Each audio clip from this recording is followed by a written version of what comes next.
Hi everyone.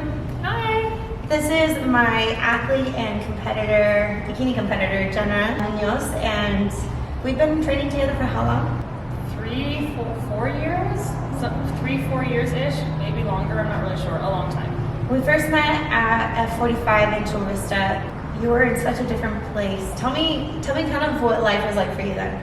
I had just had my second kid when I met Bree, maybe 6 or 7 months prior to joining F45. And I was really struggling, like most new moms do, as like trying to find myself again as like a human, but also balancing with, I looked one way before and I want to look that way again. So I was really, really struggling with how do I do that and still manage to have a fun and healthy lifestyle together. And I couldn't quite figure out that balance, or I couldn't quite figure how to pull the levers on having fun and then being healthy. So I was in a really struggling place mentally because I didn't quite feel like myself when I first met you. And what did you want when we started coaching together? Initially, I wanted to win like all of the F45 challenges. Truly. So my motivation was a little competition. Right, I'm very competitive. My motivation was more extrinsic, so something that I didn't necessarily control. I quickly realized that my body type wasn't one that would have allowed me to reach that goal in the first place, and that's okay. But then I quickly realized that more so than just what I look like, it was how do I feel about myself when I wake up in the morning. So I really wanted to have a total physical and mental shift when we were working together. We went from training together, but I would still say like our workouts were kind of workout based until about maybe a year ago we actually started training together for a motive. You had a motive and a mission to get somewhere with goals. And it wasn't just, oh, I want to shape up or I want to understand strong lifting, which are great goals to initially begin with. I think you had a goal of what's the best that Jenna can put herself through and where are her edges to her boundaries. We found all the edges. Oh, yes. Your motive shifted with your first competition. It was an eye-opener to go through a competition. I think for anybody who ever wants to compete, just being able to get on stage in itself is a huge accomplishment. I don't see a lot of people who start the goal of competing actually finish and follow through. It's maybe 10%, I would say, that I see try to sign up and actually go with it, let alone compete again for another show, which was beautiful to watch you place, and that was your next goal. So what shifted, what motivated you from your first competition to your next? Because your goals really showed up and you showed you progressed in, like I've never seen you progress in any training program. So for the first show, I as I said before, I'm really competitive. So of course I wanted to win, but I don't think I really realized what it truly takes to win and be competitive in a physique sport. So I was, in the beginning of my training, a little bit loose with my diet. I didn't always follow the program in the beginning for the first show. Do you hear that, guys? Just checking. I did not follow it in the beginning for my first show that great. And then after having the full experience and seeing what it feels like to be on stage and next to these other competitors, I was like, oh no, I want to win. And I want to be competitive on stage and I want to be able to, place in the show. I mean, I really wanted to take first place, but that's coming. I know it is. I will get there. Mm-hmm. Fingers crossed it's this time.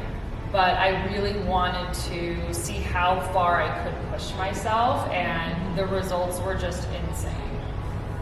They were so, just mentally, physically, it was just a completely different human being. The coach is calling right now. I feel like the best is yet to come, because you went from competing and understanding what it was like to put yourself to a certain extreme on one end, and now to see what it's like to balance out life and create the optimal other side of the spectrum. Now I see you in your best shape ever. You had just told me on our last session that your waist was the same as it is now, 5 pounds heavier. In a sense, heavier is a good thing. To me, you're stronger, you have more force. that you can apply. I can't wait to see what we get to chisel down for this next season, because again, old habits die hard, and it's only going to get easier every prep. I feel like this is the best I feel in my off season. This is the best that you feel in your off season, and going into a show like this, outstanding. Yeah, I would say the nutrition part gets easier. The training never truly gets easier because you should continue to push yourself in the gym constantly. So even now, after I've been strong lifting, going into my second year of truly strong lifting, I still feel like dying after every workout, but it's because I'm consistently pushing myself. The dieting, the tracking, the habits, and the lifestyle is the component that gets easier over time. And just leading into this next program for my athletes in May, I told you that the name of this program is Quality Over Quantity. And as the program starts to become more quote unquote challenging, it's not that we need to also make the workouts more complex. In fact, I would actually prefer to make them more simple and efficient and provide quality to the workouts, so that way you can add more recovery in between, and also like your sets, like you get a good 3 to 5 minutes of rest, but you're lifting an extra 100 pounds maybe than you would have a week prior on a hip thrust or something crazy. I'm just thinking outstanding numbers. Who knows, you could go from like 400 to 500 in a day because you ate a good meal. I would love to get to 500. Me too. New goal, 500 pounds. So speaking of goals, what makes you want more in this world? What motivates you? Why do you feel like there's not enough yet for Jenna and that she can do better always? I think a lot of it comes down to wearing so many different hats as a female, and certainly as a mom, where you are a mom, I'm a wife, I'm an employee, but I'm also still just who Jenna is, and I don't feel like I've accomplished everything that I meant to accomplish in this world, specifically to attaining what I want, like physically. Yes. And being competitive and being in a sport. I've always kind of grown up playing sports to some degree. So I don't feel like I've fully accomplished everything for myself. Like I feel very good about who I am as a mom, as an employee, as a wife, and all these different hats that I wear, but I don't feel like... I'm glad you paused. I was going to say something, and I'm like, I'm going to let you go, and then I'll say pause next time. So I don't feel like I've fully gotten and attained what I'm looking for. And I really just want something for me that is all my own, that is strictly what I can control and not dependent on other people. When you envision it, what do you dream about? Oh my gosh, there's like not a day or a moment that goes by where I don't think about how I'm going to feel in the moment when I get first place in my class, when I eventually get the sword. And the Blue Angels or something. Every time.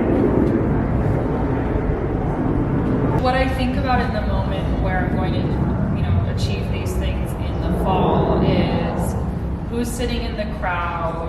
Am I going to cry? Am I going to be smiling? Am I just like going to collapse on the floor when I win? Like, what is the emotion that I'm going to be feeling in that moment? Mm-hmm. And how am I going to achieve that? Like, I'm consistently thinking about, okay, how do I execute my best poses? How do I execute this nonstop all the time? And there's not like a day that goes by where I don't envision what that moment feels like and who's there.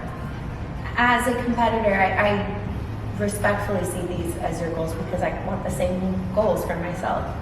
How would you address somebody who isn't competing, giving themselves permission to maybe lax on the diet or their training and be like, oh, well, I'm just lifestyle? I almost feel like when people tell me that, they're just belittling their opportunity or themselves from somebody else because of what they're comparing themselves to and not what they can be the best of, whether they step on stage or not. I think where I struggled when I was a lifestyle client, maybe other people do too, is not having a goal that is time-based in some degree or having something that's really specific, more so than I want to look good for summer. Like that's not enough to in my opinion, to keep you accountable to your own goals. Temporary goals, temporary results. Exactly. And so, one, it's did you set a realistic time frame and goal for yourself that you can achieve? And then how are you going to do that? So being really specific with yourself, with your coach on what it is you're looking to do. But to your question of, well, how do you give yourself permission to have a refeed meal, have a cheat meal? It's knowing that those are a part of your lifestyle, and it's okay to every once in a while eat a hamburger. It's okay to every once in a while eat an ice cream. But what I think makes it successful for me when I was in my off season, so consider that equivalent to a lifestyle, is scheduling the days or the times in which you're going to. Mm-hmm. So to be, okay, next week, I know I have a dinner date with my friends on Wednesday night, that's gonna be my cheat meal. And then eat clean every other day and every other meal of the week. So it's giving yourself permission to have those moments, but making sure you can fall back on your regular routine. And that doesn't mean if you have a cheat meal, don't eat your carbs the next day. Just like go back to what your regular programming says.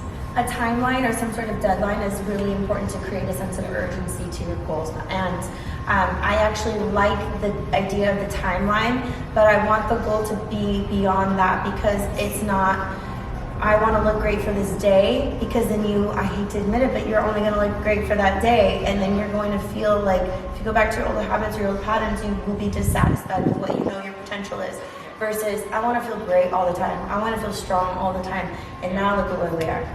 Yeah, I would agree with that. I think that, and I've seen this recently with some friends of mine where they're like, my goal is to lose X amount of weight for this wedding.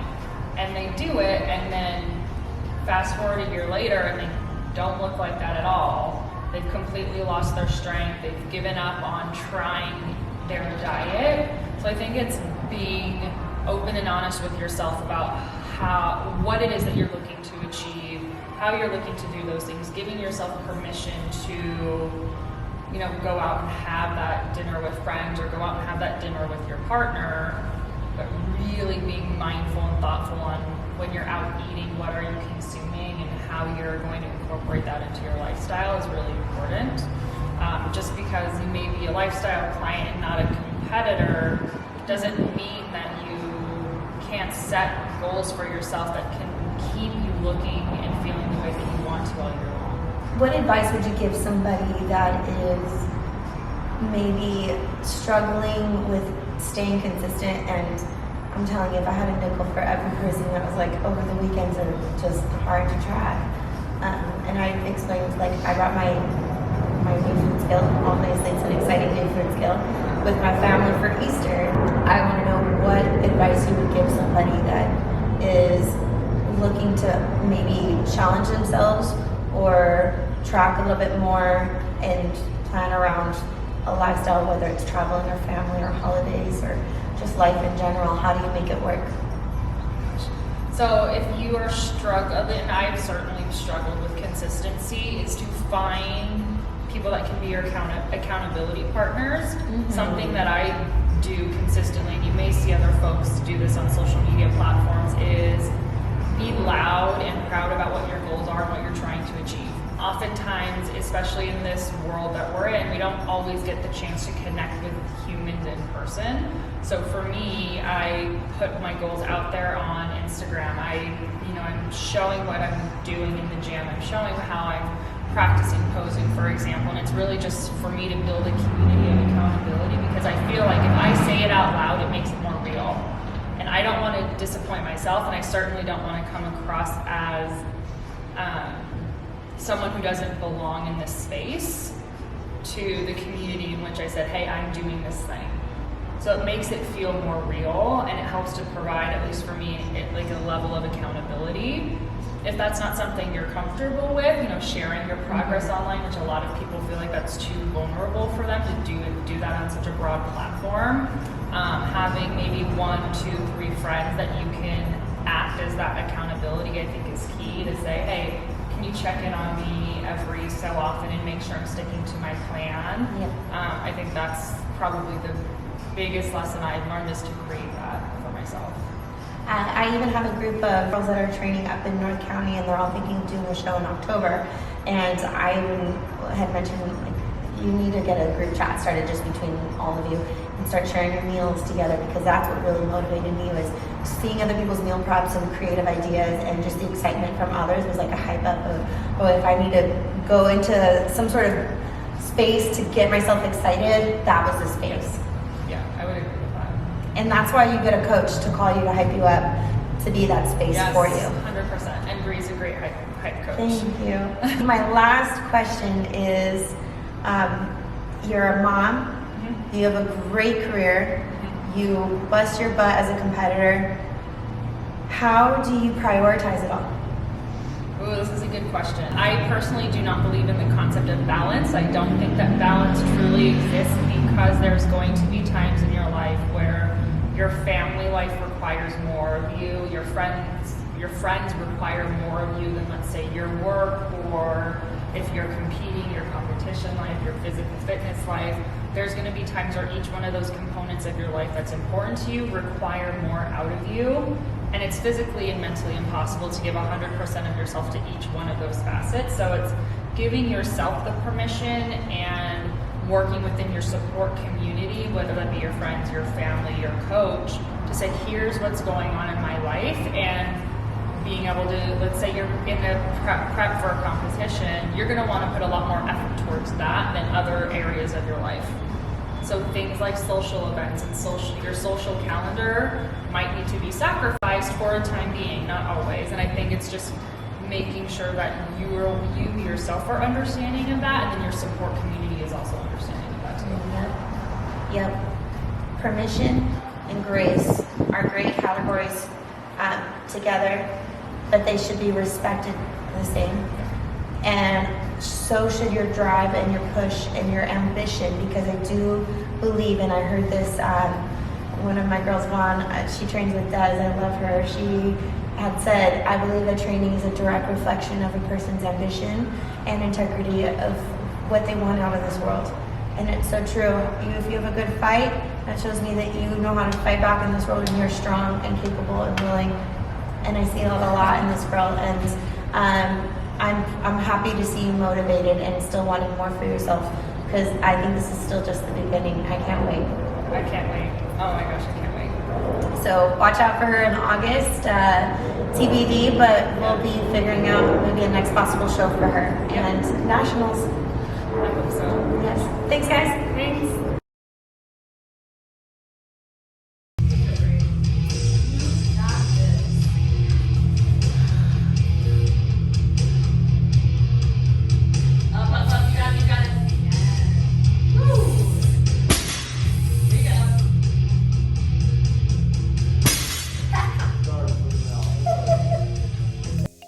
Okay, so the deadlift didn't go exactly as I had hoped for my lift, but I'm still happy that I made it over 200 pounds, and the leg press machine ended up going quite well in my favor. I'm happy to stack on 4 plates for 10 reps at the end of this. You'll see this workout has Brett helping out quite a few different moves, so you'll see him helping me with, I think they're these barbell hip thrust abductions. We'll see what they look like here shortly.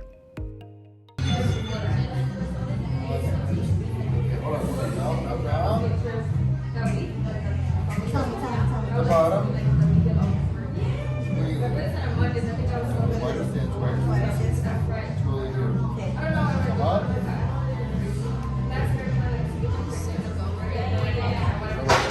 Yep.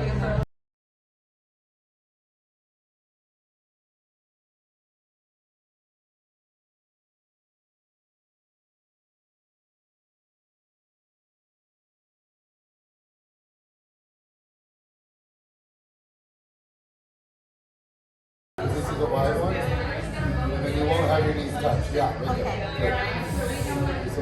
Way easy. Good. Yep. Don't go to the outer edge of your feet. Just point it straight. There. Good. Go a little closer. Right there. A little closer. There. Good. That's it. Yep. Good.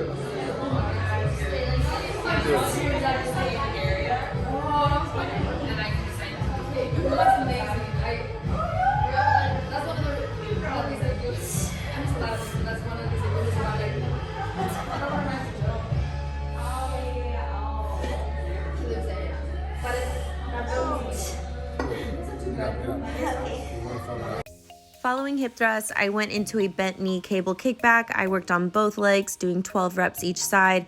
Make sure that you focus on keeping your hip at the same level both sides, so that way you're bending just at the hinge of your knee. keeping your chest down, shoulders staying back. And I also worked on some, I believe I did some side abductions as well. For this next workout with the bench press focus, I started with 85 pounds, went for 5 reps as my first working set. I warmed up before at 65 pounds, and then I had Brett help me with the next couple of reps. So I went here for 3 at 95 pounds. A little bit of a struggle. I noticed my body was already fatiguing, and we'll get to why my body was really tired this week.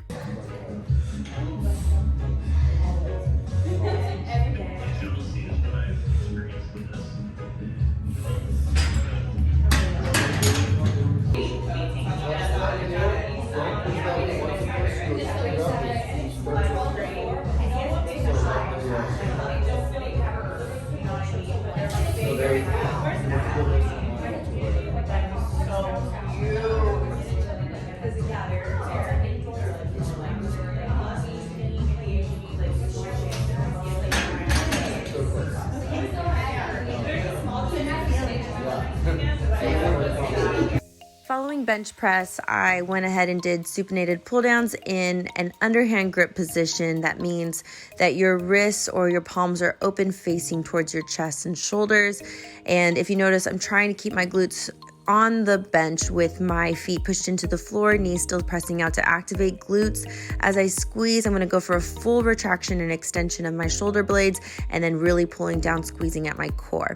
For the next movement, I did an inverted row. This was for as many reps as possible. The first rep was for 8, and then I ended up doing them for 6. But if you notice here, it kind of looks similar to like a glute bridge when you're in the position at the very top. So you want to make sure that you're squeezing with your hips up and core activated.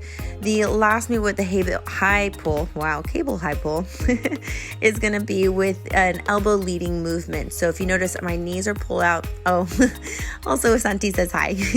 And I'm going at a diagonal that matches where the cable and the row go.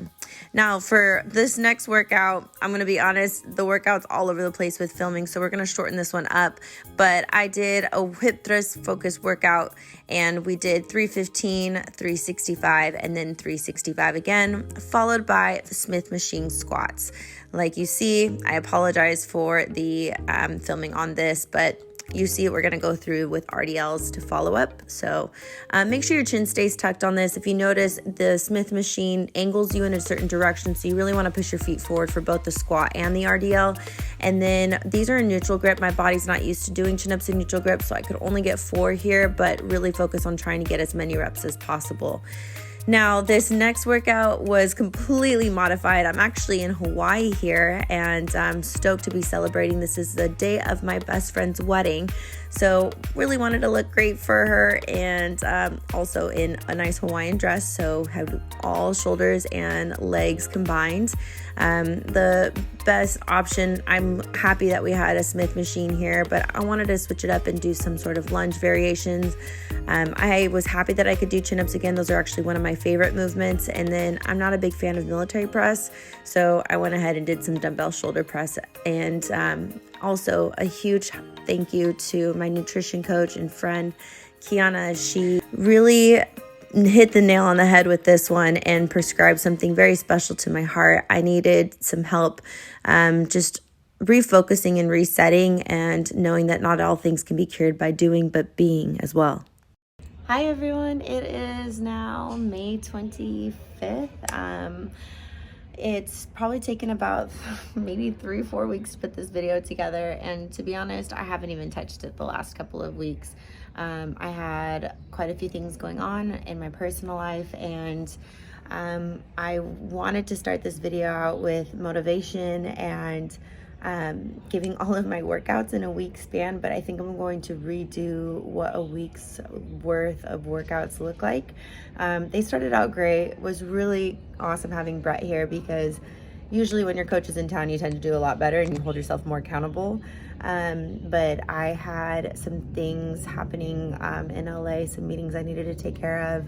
And then I had my best friend's wedding in Hawaii, and a lot of things that were just emotionally and physically stressful. Also a house build last weekend in Mexico. So just the amount of emotions, like I said, we poured out into the homes, into like physical exertion. And then on top of it, you know, just being there for my best friend and then traveling and the time change, and I'm pretty sure I like split my knuckle open. Oops. It re-bled earlier, but we'll live. So I just want to show you that not every workout is going to be like to the T perfect for your program, but you should be giving your best effort. And I believe throughout this, I've been showing clients that I'm still sticking to my food every single day to the best of my ability. And I would expect, or at least anticipate, that you're holding yourself to that same consistency. All I ever want is for my clients to just see the example that I set and hold the standard for myself, and hopefully follow that for themselves, knowing that there is somebody who can do it and that they can too. And when it comes to the physical exercise of it all, most of the time on prep, a lot of people are thinking, oh my gosh, it's more cardio, less calories. And for me, because of the emotional stressors that have been taking a big toll on my physical health, I have been really focusing on trying to keep food a priority, calories as high as possible, still keeping protein up, meditating, doing yoga, focusing on other factors that don't stress the body out more. Kiana said it really well at the message before, is you want to learn how to be sometimes and just be present and be in the moment and be a being and be there, and not have to constantly do and take action and focus on what's next.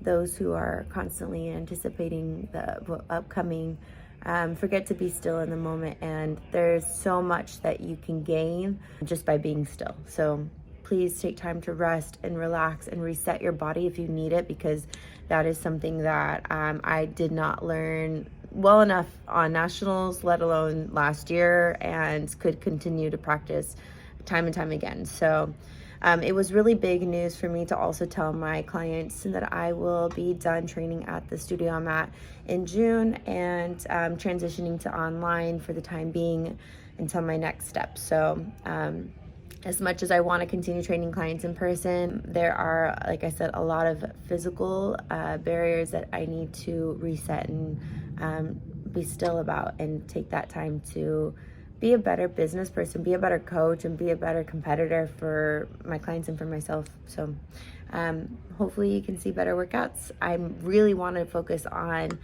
putting up a supplement video next, so that's going to be probably my video this coming week. Alrighty guys, until the next one.